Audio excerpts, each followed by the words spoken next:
All right, let's go to Kel Richards now. Welcome, as always, on a Wednesday, Kel. Jay in Wembley in WA wants to know the origins of the term grovelling apology. Wants to know how's it different from a normal apology? Well, the word to grovel means to lie face down on the ground. It goes back to the 1500s. So if you're going to apologise lying face down on the ground, that is the most humiliating and humble form of apology you can offer. Now, if you're doing that, I have to assume you either did something very, very bad or you're looking for a very big favour. But that's what grovelling is, lying down, face down in the ground, saying, please forgive me. What about out of kilter? Jeff, Twin Waters in Queensland, says, what's the origin of the phrase? This is interesting. It's a Scottish expression, and it is probably actually related to the Scottish kilt. You can see kilt in kilter if you have a look at the word.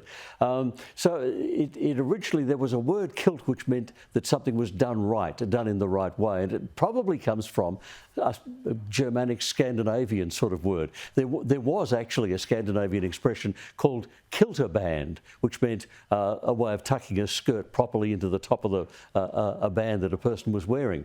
So out of that, the word went in a couple of directions. It became that famous item of clothing the Scots wear, but kilter meant something was done right. It was in the right place and the right shape and done properly. So out of kilter is it's done wrong.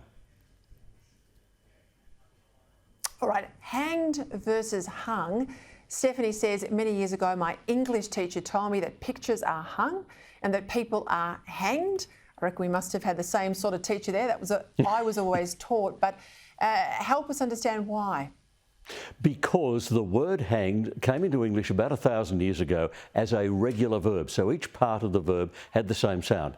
Hang, hangs, hanging, hanged. And then about 600 years later, it changed for some unknown reason and it became an irregular verb, a bit like swim, swam, swum, sing, sang, sung. So it became hanged, hanging, hung became the past participle. But the laws of England were written before the change. So in the laws of England, it still says hanged, which is why a convicted murderer will be hanged from the neck until he is dead. So hanged for people comes from the fact that it's preserved in old laws that preserve the old form of the verb, while hung is the current past participle of the verb to hang. Now, if I made that clear, does that make sense? Gotcha. Yes, crystal clear. This is a quick one from me. Do I take it lying down or do I take it laying down? I say lying down, but I'm always second guessing myself. No, lying down is correct. To lay means to put something in place. To lie means to be prone. So if you're taking it lying down, you're taking it prone. Mind you, if you're laying down the law, then you're putting the law in place for everyone to see. So to lay means to put in place. To lie means to be prone. How good is he? I learn something, as I say, every single week. Kel, see you next week. Please send us your words. Jump on my Instagram page, Peta Credlin AO. Send us Kel's words and also on kelsozwords.net.au.